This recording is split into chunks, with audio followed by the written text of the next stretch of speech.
तो कैसे हुए प्यारे बच्चों? क्योंकि लास्ट लेक्चर में हमने क्या पढ़ लिया था? लास्ट लेक्चर में हमने पढ़ लिया था कि कैसे गैमेटोजेनेसिस होता है। ओके, इसका मतलब कि कैसे एक नॉर्मल प्रिमोर्डियल जर्म सेल से हम गैमेट्स फॉर्मेशन करते हैं। ओके, अब वो गैमेट्स क्या हो सकते हैं? वो गैमेट्स स्पर्म भी हो सकते हैं और वो एग भी हो सकते हैं। कौन डिसाइड करेगा? बाई पोटेंशियल गोनाड, है ना। बाई पोटेंशियल गोनाड या फिर क्या डिसाइड करेगा कि एक पर्टिकुलर सेल जो उसके पास आ रही है मूव करके, कहां से? एम्ब्रियो के बिसाइड से, उसको किसके अंदर कन्वर्ट करना है। ओके, उसको कौन से सिग्नल्स देने हैं कि वो स्पर्म के अंदर कन्वर्ट हो जाए, या फिर उसको कौन से सिग्नल देने हैं कि वो एग के अंदर कन्वर्ट हो जाए।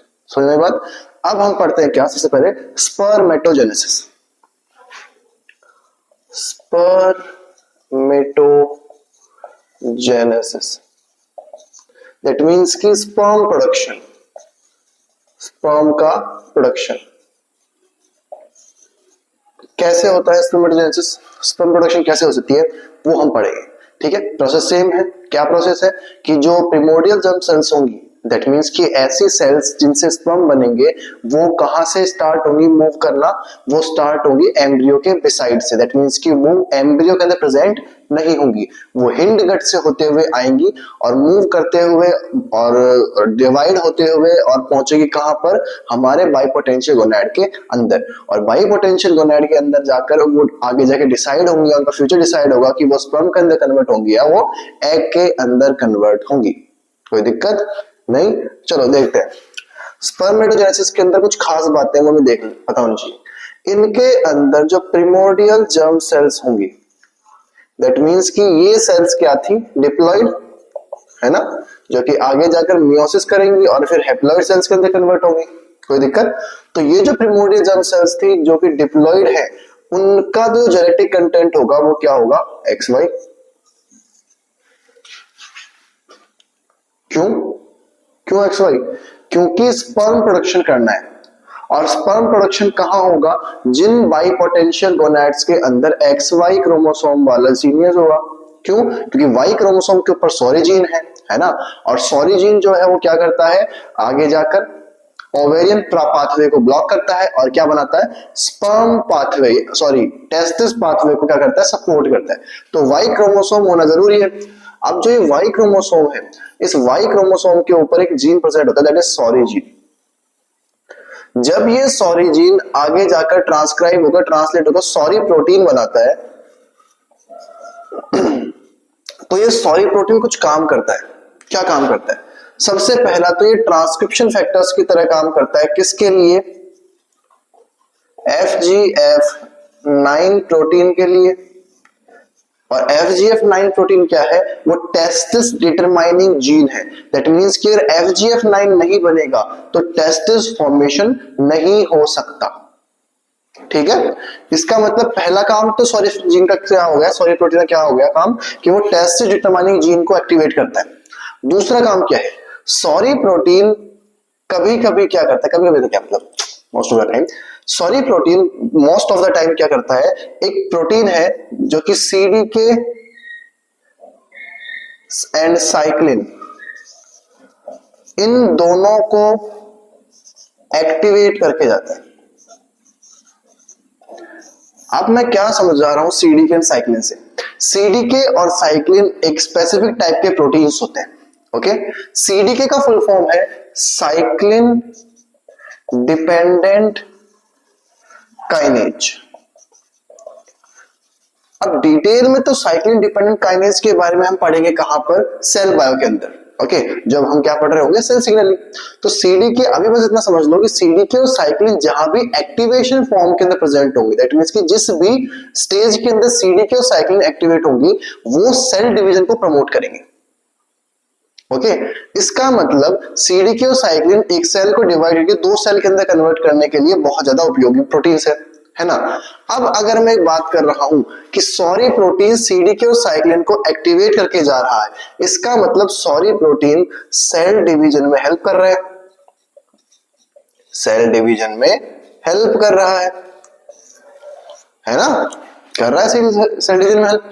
अब दिक्कत ये है कि सॉरी प्रोटीन जब सेल डिवीजन में हेल्प कर रहा है, तो सॉरी प्रोटीन तो इन प्रिमोर्डियल जर्म सेल्स के पास में शुरू से ही था। ऑब्वियसली था। और लास्ट जो हमारी क्लास हुई थी उसके अंदर मैंने तुम्हें बताया था कि जो स्पर्म्स होते हैं या फिर जो प्रिमोडियल जर्म सेल्स होती हैं, वो प्रिमोडियल जर्म सेल्स तब तक मियोसिस नहीं कर सकती स्टार्ट जब तक कि प्यूबर्टी ना आ जाए। कहा था मैंने। तो अब आप सोचोगे सर क्या पागल बना रहे हो आप, कल वाली क्लास में तो आप ये बोल रहे थे कि नहीं देखो ये जो है वो डिवीजन कर नहीं पाएंगी, सेल डिवीजन कर ही नहीं पाएंगी, और आज वाली क्लास में तो आप सेल डिवीजन करवा रहे हो उनका क्योंकि सॉरी जीन प्रेजेंट है। अरे बेवकूफो, मैंने कहा था कि मियोसिस स्टेज नहीं हो पाएगी, बट क्या सेल डिवीजन में सिर्फ मियोसिस होता है? नहीं ना, सेल डिवीजन के अंदर माइटोसिस भी होता है। तो क्योंकि मियोसिस स्ट्रा 8 के डाउन रेगुलेशन की वजह से अभी रुका हुआ है, लेकिन माइटोसिस क्या हो सकता है? Mitosis can be happen. Mitosis, इसका मतलब मैं क्या कह रहा हूं? इसका मतलब मैं क्या कह रहा हूं कि प्रिमोडियल जर्म सेल्स को वाई क्रोमोसोम के ऊपर प्रेजेंट जो सॉरी प्रोटीन, सॉरी जीन जो होता है, वो सॉरी जीन सीडीके और साइक्लिन को एक्टिवेट करवाकर माइटोसिस में हेल्प करता है। किसकी? प्रिमोडियल जर्म सेल्स की माइटोसिस के अंदर, जो कि आगे जाकर स्पर्म सेल्स के अंदर कन्वर्ट होने वाले हैं। अब माइटोसिस का क्या मतलब है कि ये डिवीजन तो करेंगे बट इनके अंदर क्रोमोसोम्स की संख्या आधी नहीं होगी, जितनी है उतनी ही बनी रहेगी। दैट मींस कि ये डिप्लॉयड सेल ही बार बार क्या करती रहेंगी? डिवीजन। कोई दिक्कत बताओ? नहीं बना था।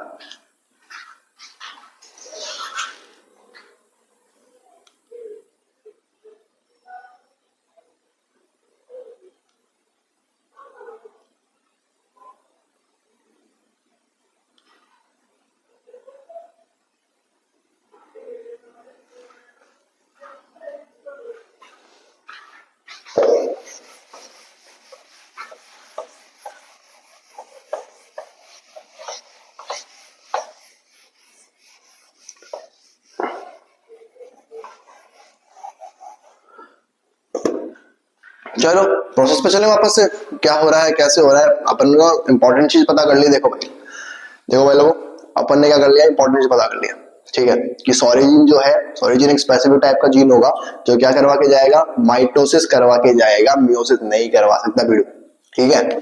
चलो अब हम क्या देखते हैं, ये रहा मिडगट और ये रहा हिंडगट, ये रहा मिडगट और ये रहा हिंडगट। हिंडगट से होते हुए प्रिमोर्डियल जर्म सेल्स जो हैं, या फिर इनको क्या कह सकते हैं हम? इनको कह सकते हैं हम सेक्स सेल्स, जो कि आगे जाकर क्या डिफाइन कर रही है? एक पर्टिकुलर ह्यूमन का सेक्स, कि वो मेल होगा या फीमेल होगा, ऑब्वियसली, ठीक है। ऐसा तो है ना कि मेल के अंदर तो हम एग्स प्रोड्यूस करवा दो, थोड़ा तो कॉमन इसको। तो इनको सेक्स सेल्स भी कहा जाता है, या फिर क्या कह सकते हैं? प्रिमोर्डियल जर्म सेल्स। अब क्या होगा? और ये रहा मेरा बाई पोटेंशियल गोनाड, ये रहा, थोड़ा ज्यादा नहीं बनाया ध्यान, रुको।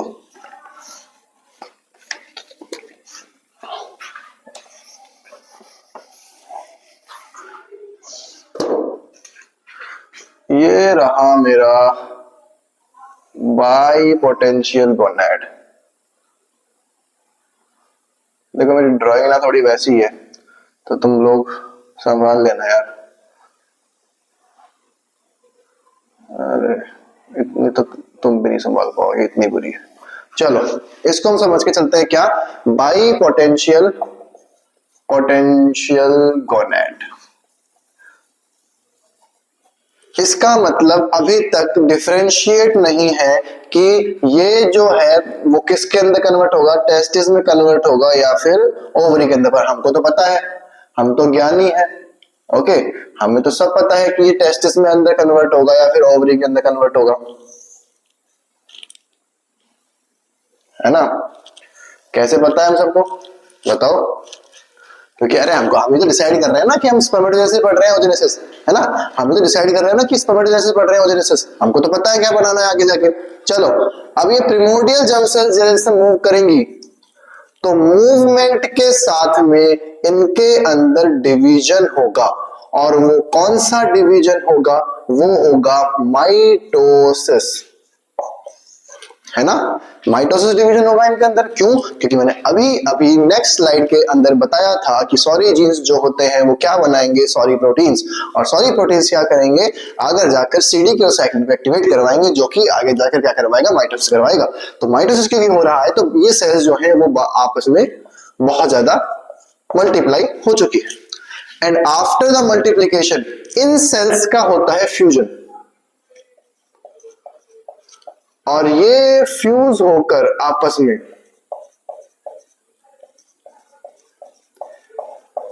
इस तरीके की एक कॉर्ड लाइक स्ट्रक्चर बना लेती है, रॉड लाइक स्ट्रक्चर बन जाती है।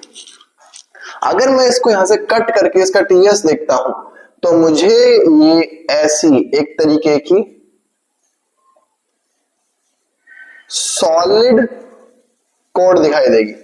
दैट मीन्स कि अंदर से ये गैप, अंदर से हॉलो नहीं है, इट्स अ सॉलिड कॉर्ड, और ये कहलाती है क्या, सेक्स कॉर्ड। क्या कहलाती है, सेक्स कॉर्ड।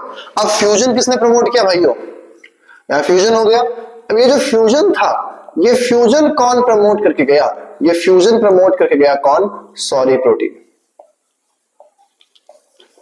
इसका मतलब अगर सॉरी प्रोटीन नहीं होगा तो फ्यूजन ऑफ सेल्स भी नहीं हो पाएगा। सॉरी प्रोटीन के क्या काम हो गए, तीन काम हो गए। सबसे पहले सेक्स, सबसे पहले टेस्टिस माइनिंग करवाएगा, दूसरा करवाएगा, दूसरा माइटोसिस करवाएगा सर, तीसरा करवाएगा, तीसरा फ्यूजन करवाएगा। कोई दिक्कत? फ्यूजन करवाने के बाद में ये जो स्ट्रक्चर बनी है solid tube like, solid tube बोल रहा हूं मैं, अंदर से होलो नहीं है, अभी सॉलिड है। ओके, दैट मींस कि अंदर गैप नहीं प्रेजेंट है, तो सॉलिड ट्यूब लाइक स्ट्रक्चर क्या बोला जाएगा, सेक्स कोड। ओके, अब ये जो सेक्स कोड है, ये सेक्स कोड पहुंचेगी कहां पर, बाई पोटेंशियल गोनैड के ऊपर पहुंच गई, बाई पोटेंशियल गोनैड के ऊपर। कोई दिक्कत? चलो, ये रहा बाई पोटेंशियल गोनैड, और ये रही मेरे पास पहली सेक्स कोड, ये रही दूसरी सेक्स कोड, ये रही तीसरी, ये रही चौथी, और ये रही पांचवी। कोई दिक्कत? After reaching at bipotential gonad, मैं क्या, सुनना ध्यान से, after reaching at bipotential gonad, अब ये जो सॉलिड सेक्स कोड थी वो कन्वर्ट हो जाएगी किसके अंदर, होलो सेक्स कोड के अंदर। दैट मीन्स कि अब इनके बीच की जो जगह होगी, वो जो भरी हुई जो एक ट्यूब थी, वो ट्यूब अब अंदर से एम्प्टी हो जाएगी। दैट मीन्स कि दोनों साइड से अब ये जो सेक्स कोड है वो एम्प्टी हो जाएगी इस तरीके से।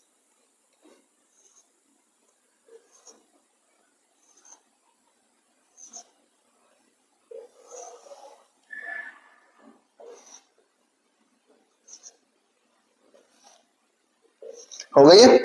अब क्या होगा, अब क्योंकि यहां पर ये जो सेल्स है, अब इन कोड को ऐसे कोड की तरह मत देखो, इनको ना सेल्स की तरह देखो। ये देखो, ये सेल्स भरी पड़ी है, ये सेल्स रही, ये सेल्स रही, ये सेल्स रही। अब ये जो सेल्स है ना, वही एक सॉलिड स्ट्रक्चर्स बना रही है और वही एक होलो स्ट्रक्चर्स बना रही है। अब ये जो सेल्स हैं, अब क्योंकि ये सेल्स यहां आने के बाद भी सॉरी जीन गया नहीं है, सॉरी प्रोटीन तो प्रेजेंट है इनका, और जो मियोसिस है वो स्टार्ट होगा कब, प्यूबर्टी के टाइम पर, है ना।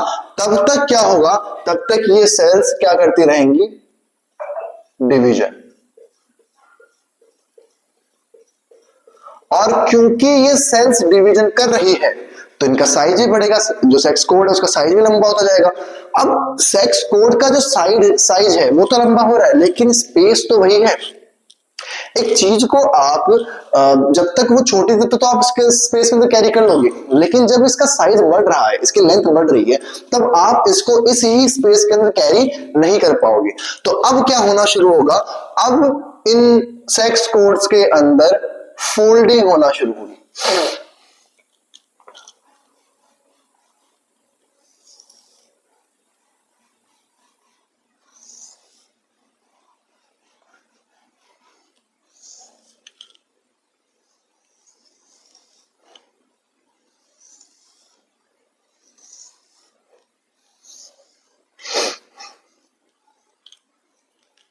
ठीक है, दैट मीन्स कि अब ये इनके अंदर कर्ल फॉर्मेशन हो चुका है।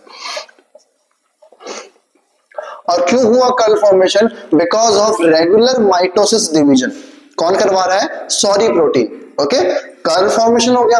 अब ये जो कर्ली कॉर्ड्स हैं वो कॉर्ड्स क्या करेंगे? आपस में फ्यूज। और कौन फ्यूज करवाएगा इनको? बताओ, कौन फ्यूज करवाएगा इनको?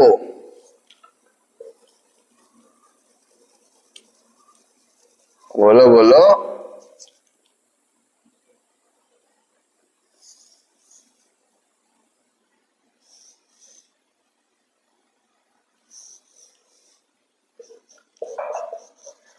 यहां पर एक स्पेसिफिक स्ट्रक्चर होती है, इसको कहा जाता है एपिडिडाइमस। डिडाइमस, एपिडिडाइमस एक स्पेसिफिक स्ट्रक्चर है। ये स्पेसिफिक स्ट्रक्चर क्या सीक्रेट करती है? ये सीक्रेट करती है एस्ट्रोजन। एस्ट्रोजन, देख लो इन लोगों, जो तुम बोलते हो हमारे पास तो टेस्टोस्टेरोन है, एस्ट्रोजन है ही नहीं। ये देखो, एपिडिडाइमस जो है वो एस्ट्रोजन सीक्रेट करती है। और एस्ट्रोजन किस में हेल्प करता है? एस्ट्रोजन हेल्प करता है फ्यूजन ऑफ सेक्स कोड्स। और फ्यूजन कैसे होगा? फ्यूजन भी करवा देते हैं। ये लो, ये लो, ये रहे सारे, ये आ गया इधर से, ये इधर से आ गया, ये इधर से आ गया, ये यहां से फ्यूज हो गया, और ये भी इसमें आके फ्यूज हो गया। ठीक है, इस फ्यूजन को जहां पर ये सारे के सारे हॉलो सेक्स कोड्स आकर फ्यूज हो रहे हैं, इस फ्यूजन वाली जगह कहा जाता है रेटिटेस्टिस। नहीं, चलो बना लो। तो क्या हुआ इसके अंदर? प्रिमोर्डियल जर्म सेल्स हिंडगट से निकलते हुए कहां पहुंची? माइटोसिस करती हुई बाइपोटेंशियल गोनाड तक। और जब तक वो पहुंची थी तब तक वो फ्यूज हो चुकी थी, तो एक सेक्स कोड के फॉर्म में पहुंची। यहां आने के बाद में क्या हुआ? यहां आने के बाद में इनका डिवीजन कंटिन्यू रहा, तो ये कर्ल फॉर्मेशन कर लिए इन्होंने, इस तरीके से वेवी फॉर्म के अंदर कन्वर्ट हो गई।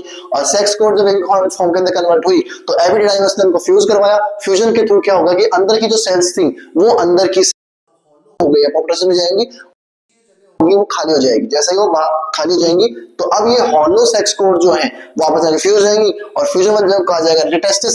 और जिसके थ्रू फ्यूज हुई थी वो एस्ट्रोजन था। और एस्ट्रोजन किसने सीक्रेट किया? एपिडिडाइमस नाम की एक स्पेसिफिक स्ट्रक्चर ने। ये था समरी इस बोर्ड की। बना लो, जल्दी बना लो, स्क्रीनशॉट ले लो।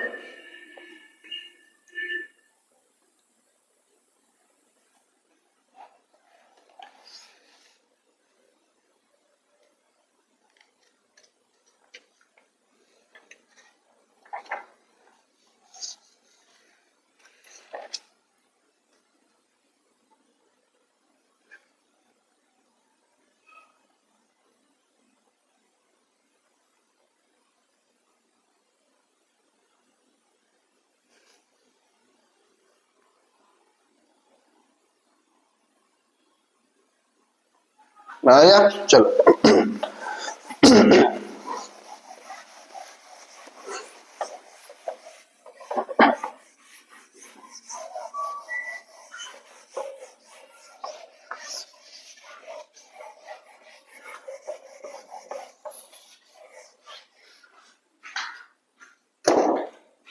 चलो बाइपोटेंशियल गोनाड के स्ट्रक्चर को थोड़ा समझते हैं। ये था मेरा बाइपोटेंशियल गोनाड। बोले सर अब तो बहुत अच्छा बना दिया आपने। कभी कभी बन जाती है यार। ठीक है, तो बाइपोटेंशियल गोनाड के अंदर यहां से मेरे पास ये रही करले वाली क्या जो कि जैसे मेरे बाल हैं वैसे स्ट्रक्चर की क्या? Sex codes.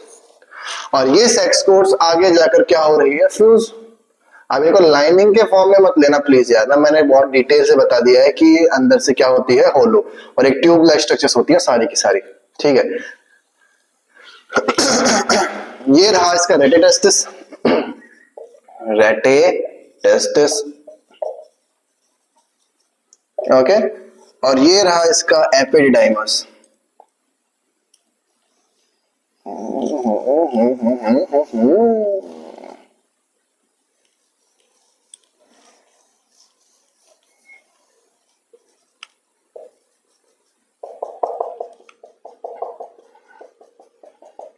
ठीक है, तो तो फ्यूजन में कौन हेल्प कर रहा है? Epididymis with the help of estrogen. चलो अब हमने क्या देखा कि दो सेक्स कोड्स को सेपरेट करने के लिए, अब मैं ना यहाँ पे ग्रीन मार्कर यूज ले लूंगा बट तुम्हें दिखाई नहीं देगा। चलो ट्राई करते हैं, क्या पता तुम्हें दिख जाए। कहाँ गया मेरा मार्कर? अरे ये तो गलत बात है यार, काम के टाइम मुझे कुछ मिलता ही नहीं है। छोड़ो, समझ लो वैसे कुछ नहीं है, गरीब गरीब मैं, ठीक है, एक ही मार्कर मेरे पास। चलो इनको क्या बोलते हैं? जो दो सेक्स कोड्स को आपस में अलग करते हैं या सेपरेट करते हैं, दैट इज कॉल्ड एज क्या? सेप्टा। दैट मीन्स कि अगर मेरे को दो सेक्स कोड्स को अलग करना है एक दूसरे से, तो बीच में क्या करना पड़ेगा? सेप्टा बनाना पड़ेगा। ओके, और सेप्टा के पास में कुछ सेल्स प्रेजेंट होती हैं। दैट मीन्स कि दो होलो सेक्स ट्यूब्स के बीच में भी कुछ सेल्स प्रेजेंट होती हैं, और इन सेल्स को क्या कहा जाता है? इन सेल्स को कहा जाता है लेडिक सेल्स। Leydig cells. कोई दिक्कत, परेशानी नहीं? लेडिक सेल्स क्या करती हैं? ये जो लेडिक सेल्स है, ये लेडिक सेल्स आगे जाकर टेस्टोस्टेरॉन को क्या करती है? सीक्रेट करती है, जो कि एक हार्मोन है और एक स्पेसिफिक टाइप का लाइगेंड की तरह काम करता है, सॉरी रिसेप्टर की तरह काम करता है, जो कि एक तरीके से मेम्ब्रेन बाउंड रिसेप्टर नहीं है। ये बाउंड करता है कहां पर? साइटोसोलिक रिसेप्टर है। ओके, दैट मींस कि ये अपने डाउनस्ट्रीम प्रोटीन्स को नहीं बोलता कि जाके मेरा काम करो, ये खुद जाता है न्यूक्लियस के अंदर और जो स्पेसिफिक जीन्स को ट्रांसक्राइब करना होता है वो जाके ट्रांसक्राइब करता है। तो ये एक साइटोसोलिक रिसेप्टर है। कौन? Testosterone, cytosolic receptor. समझ में बात? एपिडाइमस, सेप्टा और लेडिक सेल्स। क्लियर? अब देखो, मेरे को ना थोड़ा ये स्पेस चाहिए तो मैं मिटाऊंगा इस साइड वाला, तुम एक बार बना लो, डायग्राम बना लो। बना लिया? बस इतना टाइम दूंगा, ज्यादा नहीं देता। हाँ, ऐसा ही हूं मैं।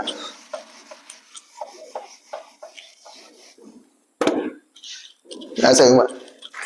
चलो अब मैं क्या कर रहा हूं, क्योंकि मैंने तुम्हें ये बता रखा है कि ये ट्यूब है एक तरीके से, तो मैंने क्या किया, यहां से मैं इसको जूम कर रहा हूं। तुम्हें एक जूम वाली पिक्चर दिखाता हूं मैं तुम्हें, ठीक है? इतना स्पेस है नहीं तेरे पास, इतना तो फैला रहा है अपने पैर, थोड़ा औकात में। चलो ये रहा जूम पिक्चर। कोई दिक्कत? अब मैं क्या दिखाता हूं तुम्हें, देखो तुम्हें ना अंतर, मैंने तुम्हें ना एक तरीके से माइक्रोस्कोप पकड़ा रहा हूं, ठीक है, और तुम्हें सामने वाले का अंतर्मन देखने की पावर दे रहा हूं। यहां से मैंने क्या किया, जूम किया। जूम करते ही मैं देखता हूं क्या, जूम करते ही मैं देखता हूं कि यहां इस ट्यूब के जो ओपनिंग है, उस ओपनिंग के ऊपर कुछ इस टाइप के स्ट्रक्चर्स हैं।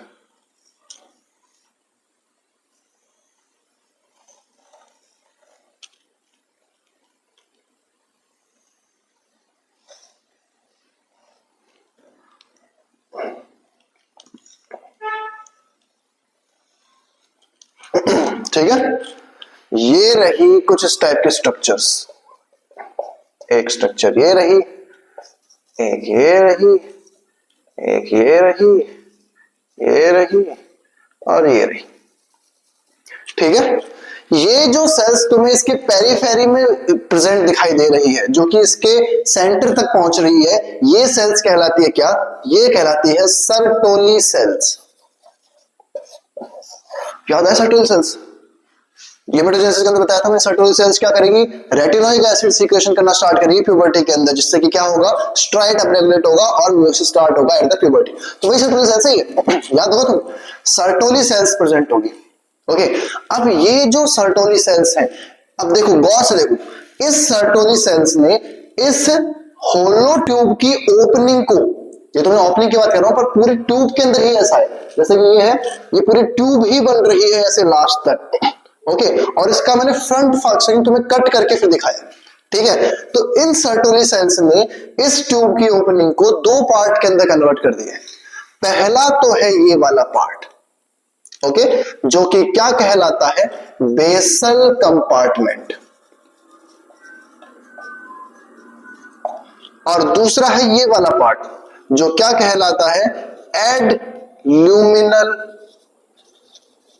कंपार्टमेंट। ओके, अब आप बोलोगे कि सर जो प्रिमोर्डियल जर्म सेल्स आई थी उनसे बनी थी, तो ये सर्टोली सेल्स कहां आ गई और प्रिमोर्डियल जर्म सेल्स कहां है इसके अंदर? क्योंकि प्रिमोर्डियल जर्म सेल्स ही तो थी जो कि ये ऐसे डिवाइड हो रही थी, ग्रोथ कर रही थी, और उसने तो एक ट्यूब बनाई है। सो वो प्रिमोर्डियल जर्म सेल्स कहां है?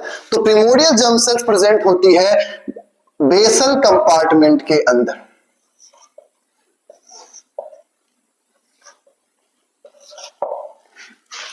ये रही तुम्हारी सेक्स सेल्स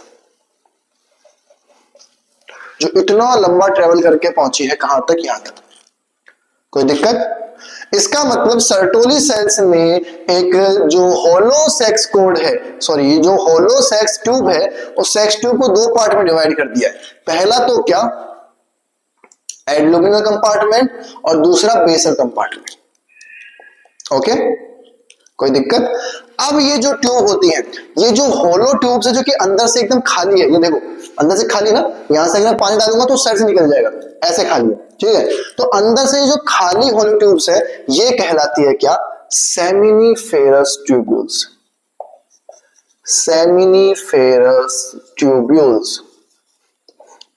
और इन्हीं सेमिनिफेरस ट्यूब्यूल्स के अंदर मियोसिस होकर क्या होगा, स्पर्म प्रोडक्शन होगा। दैट मींस कि स्पर्मेटोजेनेसिस कंप्लीट हो जाएगा किसके अंदर? दैट मींस कि हम एक प्रिमोर्डियल जर्म सेल्स या फिर एक स्पर्मेटोगोनिया से क्या बना लेंगे, अल्टीमेटली एक स्पर्म फॉर्मेशन कर लेंगे, स्पर्म प्रोडक्शन कर लेंगे। कौन? स्पर्म सेमिनिफेरस ट्यूब्यूल्स के अंदर। इसका मतलब जो स्पर्मेटोजेनेसिस क्रिया है वो कहां कंप्लीट होती है? सेमिनिफेरस ट्यूब्यूल्स के अंदर। बना लो।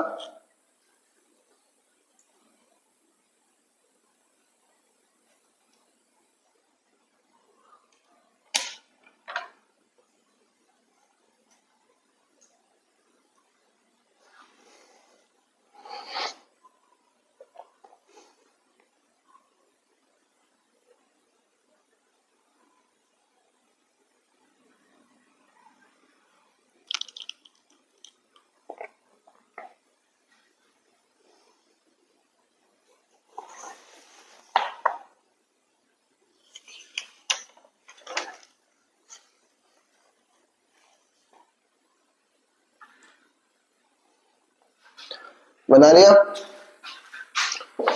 चलो,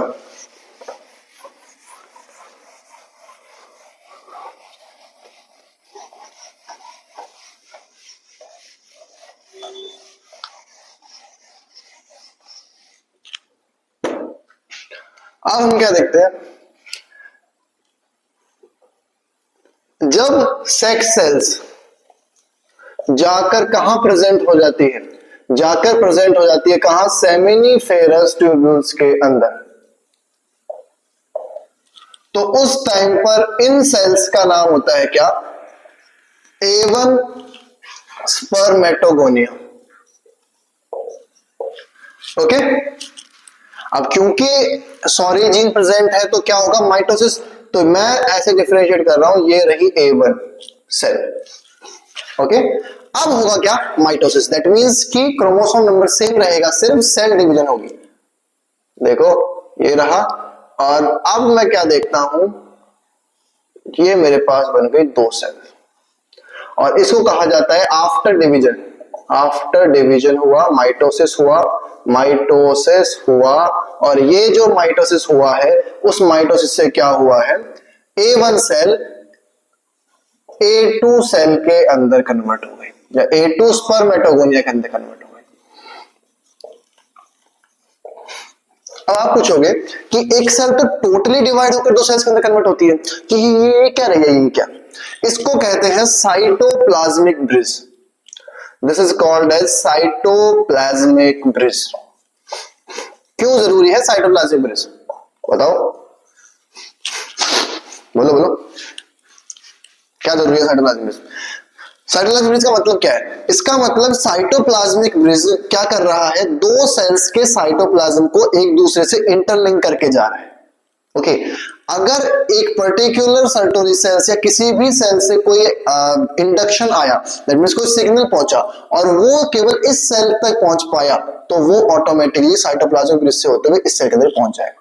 इसका मतलब सिग्नल ट्रांसडक्शन में हर सेल के पास में लाइगेंड पहुंचाने की जरूरत नहीं पड़ेगी, केवल एक सेल को लाइगेंड दो, दूसरे सेल के पास अपना सिग्नल पहुंच जाएगा because of cytoplasmic grid.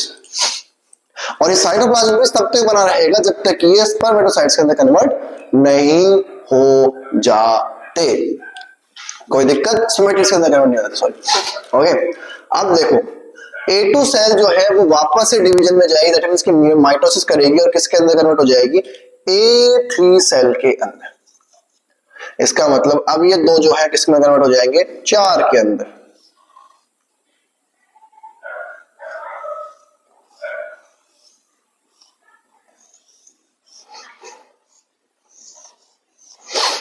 Okay, ये है क्या? A3 spermatogonia. अब ये जो है वापस से माइटोसिस ही हो रहा है, अभी तक मियोसिस का चांस तो भी है ही नहीं, माइटोसिस ही होगा और ये A3 सेल जो है वो A4 सेल के अंदर कन्वर्ट हो जाएगी।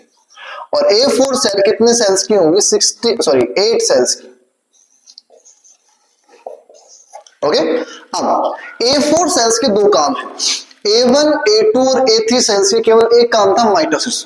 A4 सेल के दो काम है, पहला तो क्या कि ये वापस से सेल्फ रिन्यू होती रहेगी, इसका मतलब ये डिवीजन करके बार बार A4 सेल्स क्रिएट करती रहेंगी। और दूसरा काम क्या है? A4 सेल्स जो है वो जो खराब सेल्स बनी है या फिर जो नॉन फंक्शनल सेल्स हैं, किसी भी दिक्कत आ गई, किसी भी तरीके की दिक्कत आ गई किसी सेल्स के अंदर, उन नॉन फंक्शनल सेल्स को किसमें डालेगी? अपोप्टोसिस में। ओके, क्या मतलब हुआ इसका? इसका मतलब ये हुआ कि मैं ही सृष्टि का रचयिता हूं और मैं ही विध्वंस करता हूं। ओके, जैसे कि शिव जी कहते हैं ना कि मैं ही रचयिता हूं और मैं ही विध्वंस करता, मैं ही बिगाड़ सकता हूं, मैं ही बना सकता हूं, मैं ही आदि और मैं ही अनंत। उसी तरीके से जो A4 सेल है वो A4 सेल क्या करेगी? खुद को रिन्यू तो करेगी ही, लेकिन साथ ही साथ क्या करेगी? जो खराब सेल्स होंगी उनको अपोप्टोसिस के अंदर भी डाल देगी। तो A4 सेल के अंदर कन्वर्ट हो गई। अब A4 सेल जो है वो कन्वर्ट होती है आगे B सेल्स के अंदर। ठीक है, माइटोसिस चल रहा है, ठीक है, माइटोसिस चल रहा है अभी, ये माइटोसिस था। अब ये जो बी सेल्स है वो बी सेल्स आगे कन्वर्ट होगी लास्ट माइटोसिस के साथ में, ये है 16 सेल्स की वह स्टेज है। और बी सेल्स लास्ट माइटोसिस करेगी और कन्वर्ट हो जाएगी किसके अंदर? प्राइमरी स्पर्मेटोसाइट के अंदर। ओके, प्राइमरी स्पर्मेटोसाइट के अंदर कन्वर्ट हो गई है ना। अब क्या होगा? यहां पर स्टेज रुक जाएगी। अब जब प्यूबर्टी आएगी, उस प्यूबर्टी के अंदर क्या होगा? प्राइमरी स्पर्मेटोसाइट किसके अंदर कन्वर्ट होगी? ये अब मियोसिस करेगी और ये जो मियोसिस है ये मियोसिस फर्स्ट करके कन्वर्ट होगी सेकेंडरी स्पर्मेटोसाइट के अंदर। अब मियोसिस सेकंड होगा, मियोसिस सेकंड, और ये कन्वर्ट हो जाएगी किसके अंदर? एट द एंड स्पर्मेटिड्स के अंदर।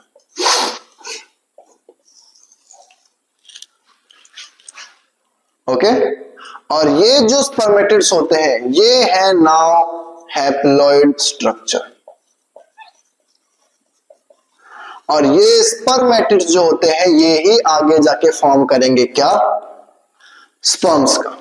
ओके, ये डिवीजन समझ में आया तुम्हें? बना लो कैसे कैसे मूवमेंट होगी, और अभी तो ये भी देखेंगे कि ये कहां कहां कौन से स्टेज में कैसे मूव करेंगे। बनाओ बनाओ, फिर बताते हैं आगे।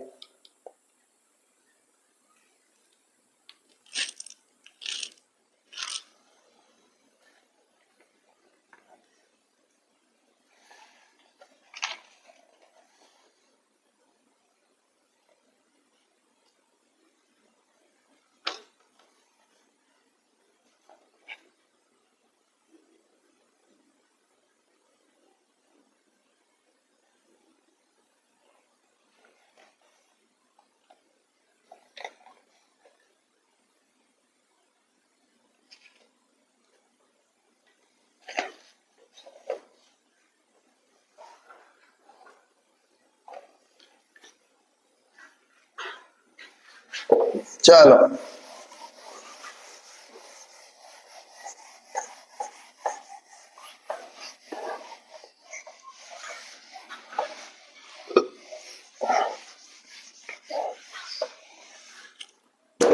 चलो देखो, जितने भी माइटोसिस वाले डिवीजन हुए हैं, दैट मीन्स कि जो भी माइटोसिस हुआ है, कहां तक, प्राइमरी स्पर्मेटोसाइट बनने तक जितने भी डिवीजन हुए हैं वो सारे के सारे माइटोसिस डिवीजन है, और वो कौन कंट्रोल करके जाता है, एफएसएच, फॉलिक्यूलर स्टिमुलेटिंग हार्मोन, या फिर ग्रोथ हार्मोन भी हम एक तरीके से कह सकते हैं। ये फॉलिक्यूलर स्टिमुलेटिंग हार्मोन जो है वो माइटोसिस को क्या करके जाता है, बना करवा के जाता है। जितने भी काम माइटोसिस के इवेंट्स होंगे वो एफएसएच करवा के जाएगा। किसके अंदर, ये सारे के सारे इवेंट कंप्लीट हो गए बेसल कंपार्टमेंट के अंदर।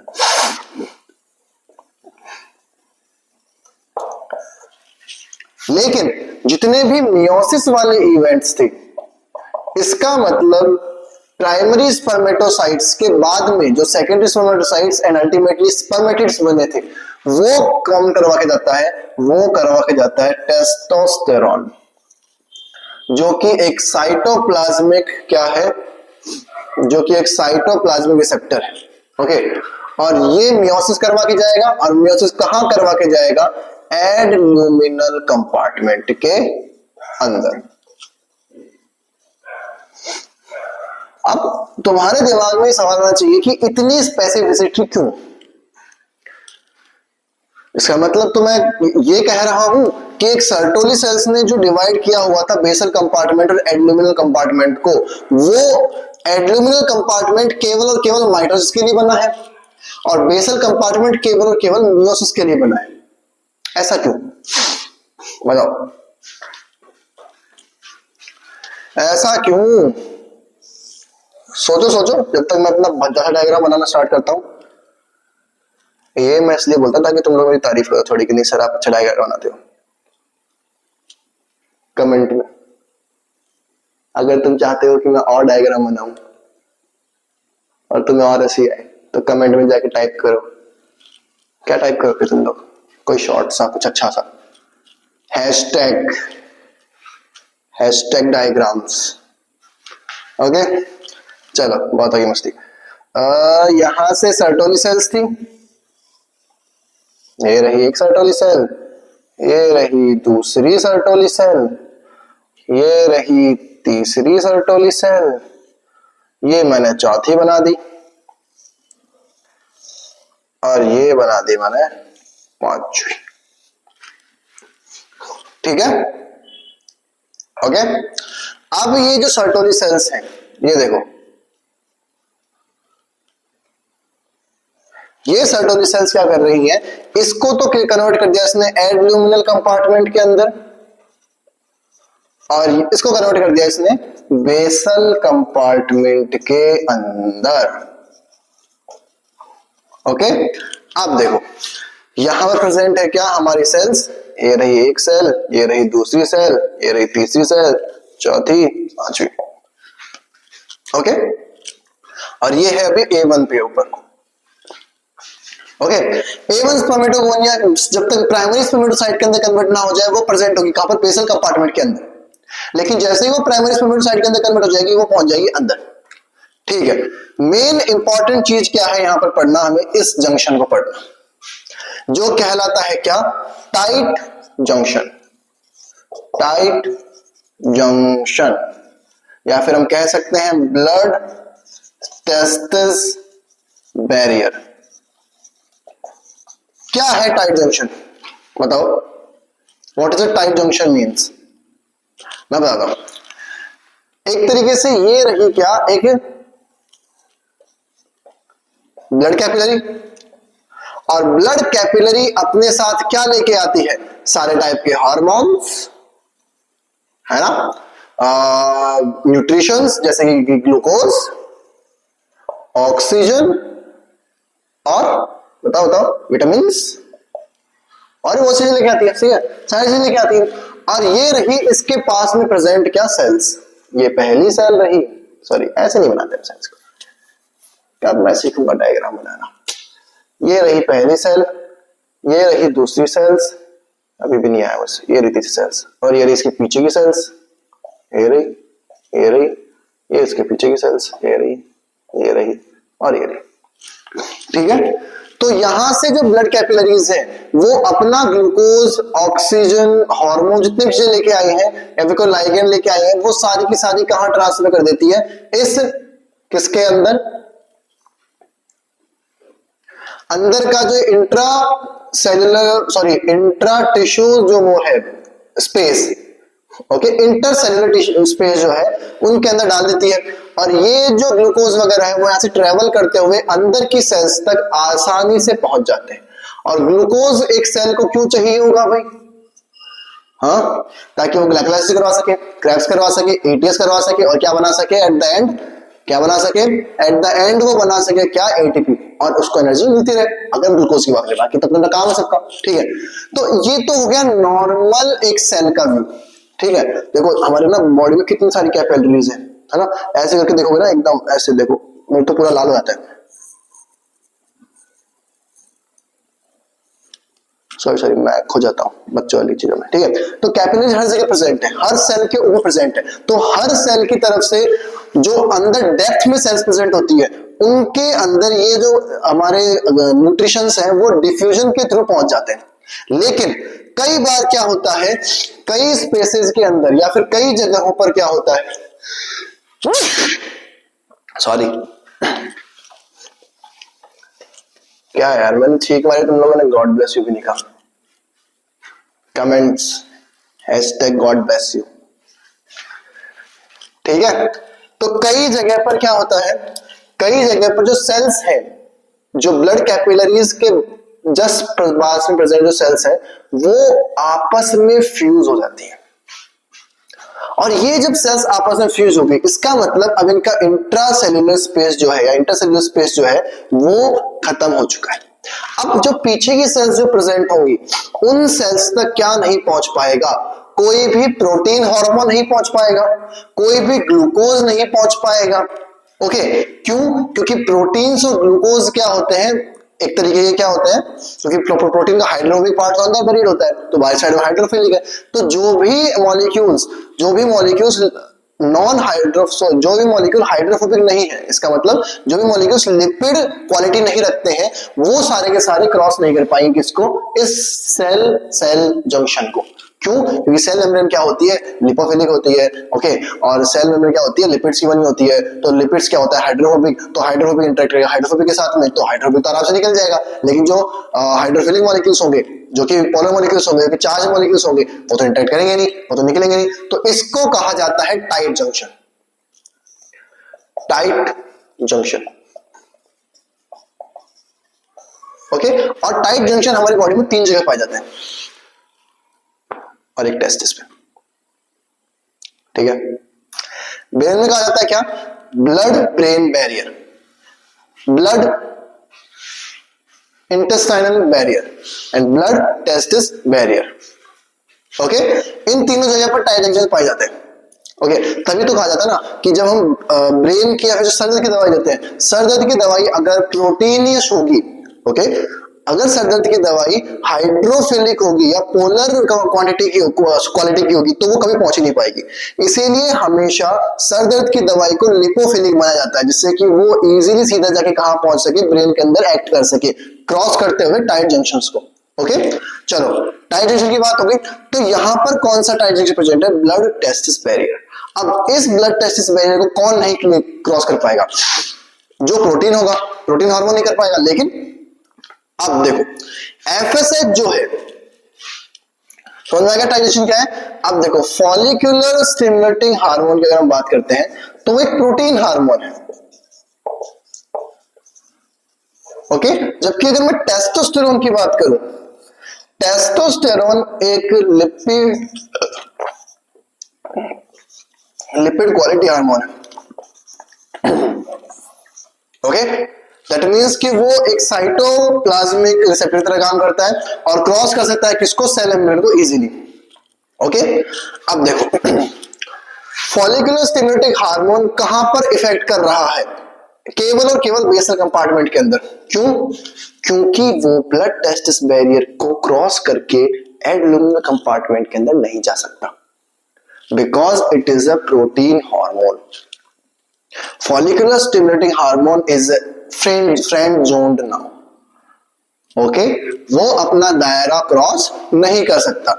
जबकि टेस्टोस्टेरोन हार्मोन एब्डोमिनल कंपार्टमेंट के अंदर क्या करता है, सेल्स को डिफरेंशिएट होने में मदद करता है, मियोसिस करवाता है।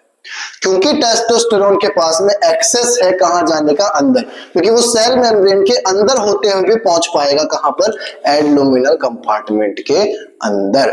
इसीलिए बेसल कंपार्टमेंट में माइटोसिस को रखा गया है और एब्डोमिनल कंपार्टमेंट के अंदर मियोसिस को रखा गया है।